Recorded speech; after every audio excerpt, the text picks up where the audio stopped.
I remember the exact moment. I remember the slight touch of ocean air passing over my skin as I stared aimlessly into the afternoon sky. It's interesting how, though generally more depressing, I actually preferred a cloudy sky to a clear one. Two vast expanses of blue separated do not have that quality of diversity that a more speckled display boasts. This is not to say that a cloudy sky is wholly unfortunate, because there were moments amidst the grey that I learned to dwell in. I learned to live in the moments where the heavens would tear through the sky as if digging through dirt, creating little bursts of pastel light in the otherwise desaturated gloom. It's as if clouds are nothing but a frame. I wonder if without them, happiness would turn into a flat portrait of stagnation.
We're almost there, Leviathan. The final step between me and the old city's upon us. I wish I could take you along.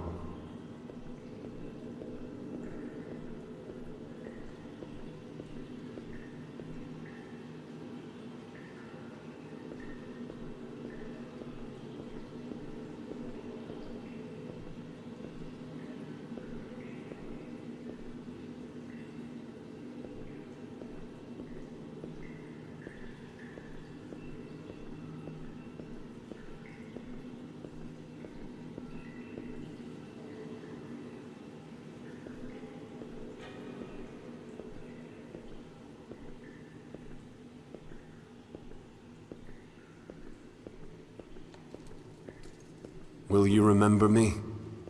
After all, I could never forget you, And how can I even begin to thank you for all that you've done for me? You protected me from a world that I was too weak to bear. But now the distant shores of another reality are calling me home. To something I've never seen before. A dangerous and unpredictable world lies ahead of me. But I'm ready to let loose the sails.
My father once recited a poem to me about an older world. I believe it was called Dover Beach. I can still remember the imagery, just the words that escape me. We stood at the shoreline, waves crashing in, each wave eroding yet another piece of what I once believed. I think my father saw what was happening to me. He saw the dwindling of my dreams, the death of discovery. I could no longer rely on ABBA to build my dreams back up. Left with nothing, I convinced myself that there were no dreams.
here it is. The leap. Goodbye, my old friend.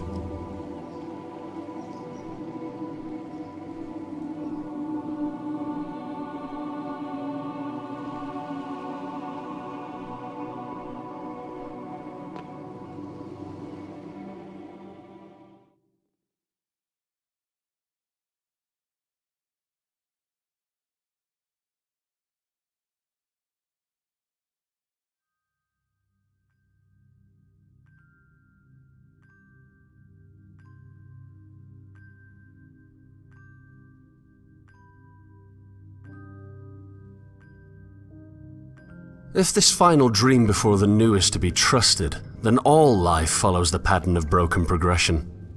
Some call it redemptive history, still others call it galvanization, yet the trajectory is undoubtedly the same. We exist on a familiar shoreline, with the waters lapping at our feet.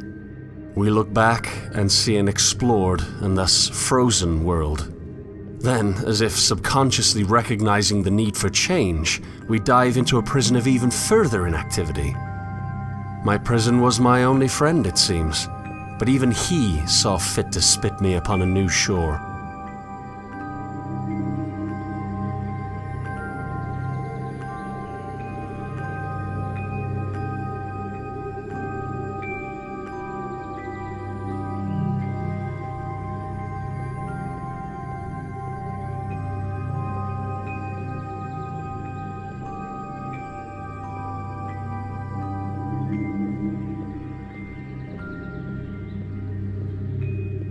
I won't lie, I do miss Leviathan. It wasn't his fault that I was a parasite. But was he necessary at all? After being cast out, was devolution in his stomach the appropriate next step? Why couldn't I have simply washed ashore to the old city?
Perhaps Leviathan existed for me to discover him, even if that which I explored was my prison. Perhaps I simply needed to see the stagnation before evolving.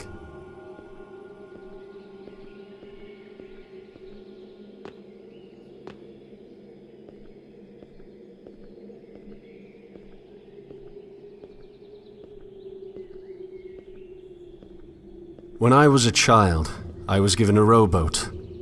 I wanted to sail, so the universe built me a galleon. How unfortunate that, when I got older, I no longer wished to explore.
I am going to explore again. I'm going to board my vessel and sail into an unknown world to dream all the more. I'll leave this dream behind to feel the sand of other shores in my hand and let it loose as I travel inward towards newness. First, however, I'll make one last dive into abyss.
Here lies my captor, the great sleeping fish.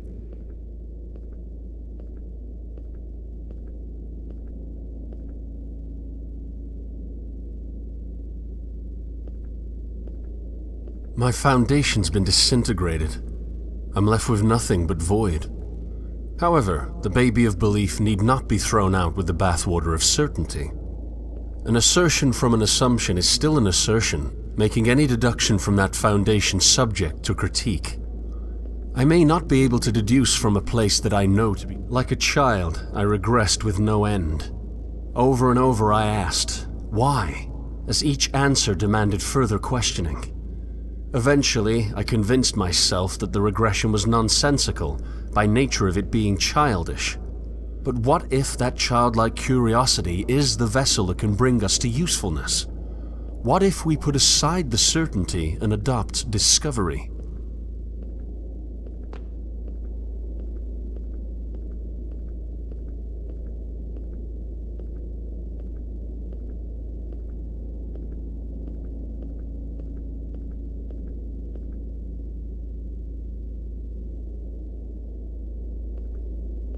I think I was wrong. Dover isn't where my dreams died. It's where one dream took over. I dreamt that I had no dreams. I dreamt that Dover smothered my belief with certainty. In truth, a truth that I cannot know, Dover ran red. The dream of realism created a monopoly of comfortable stagnation that held me hostage until I could do nothing but cling to Leviathan's innards for safety. My belief was not truly killed, it was captured. One belief was deemed more true than another, and I convinced myself that I was correct. I convinced myself that I could be correct. What if this dream's monopoly was disintegrated? What if I could explore a multiplicity of dreams, never quite knowing which ones are a reality? Truth must be compatible with itself, but what happens when truth is unattainable?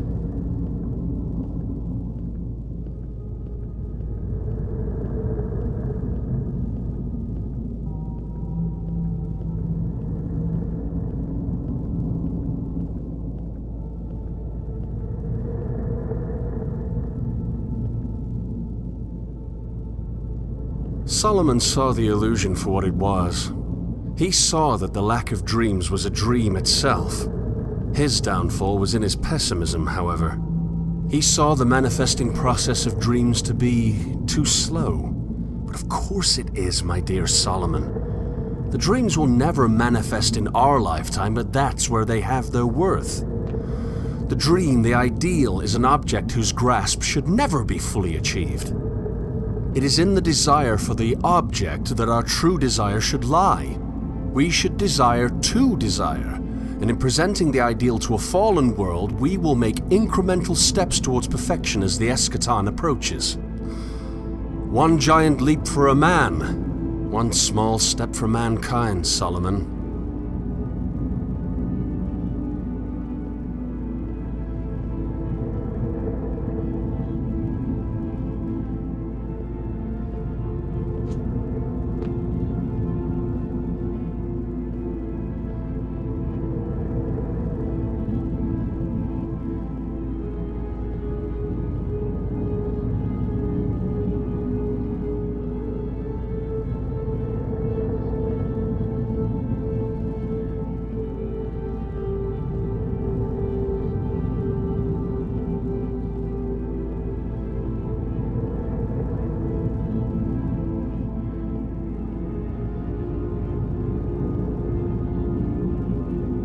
The Dweller's dreams could function within themselves, from their foundation, as long as the factions recognize that foundation as a dream.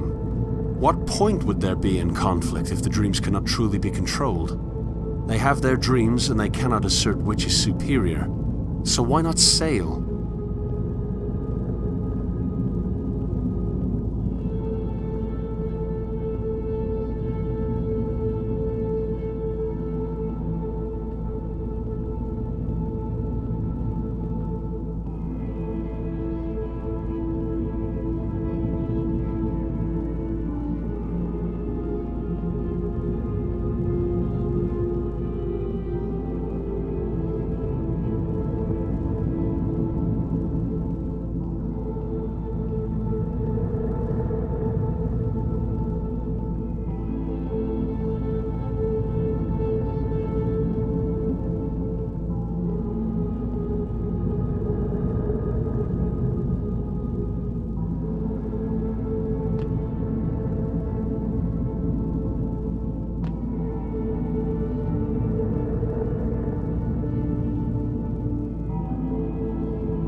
I would tell myself that the real world has shown itself like a clear blue sky, spotless in its vast and flat nature. I tricked my own mind into believing that belief itself was not present. Now that the illusion has been revealed, I'm left believing that I can't know.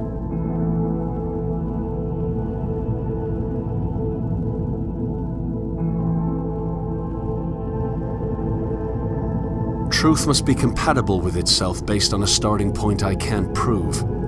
I can't assert which dream is not a dream at all because they're all just dreams. Why not discover the dreams I can't control, rather than hiding portions of them away to let what I was certain of flourish?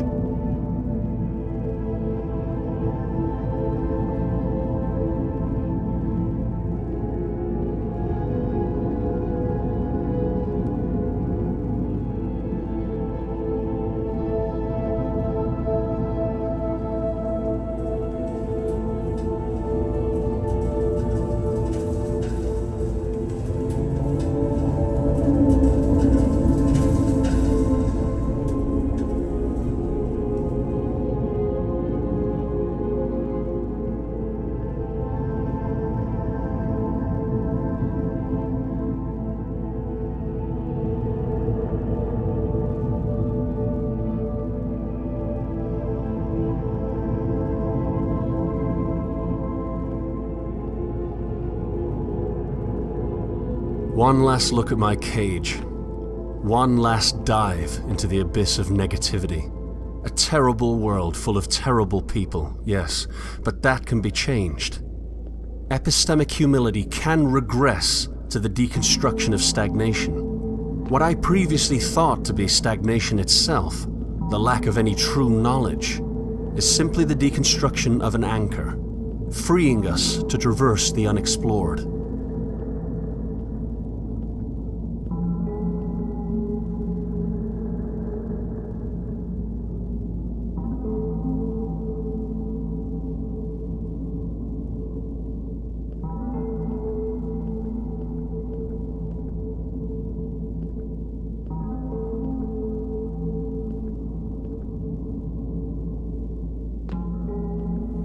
I swam the depths.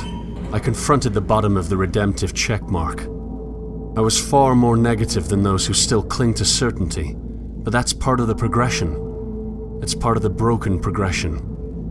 In this respect, we cannot improve without first deconstructing. Now, all that's left is to rise to the surface, board my vessel, and set sail for a new and terrifyingly uncertain world. The old city has called, and I wish that more would have the bravery to join me on my journey.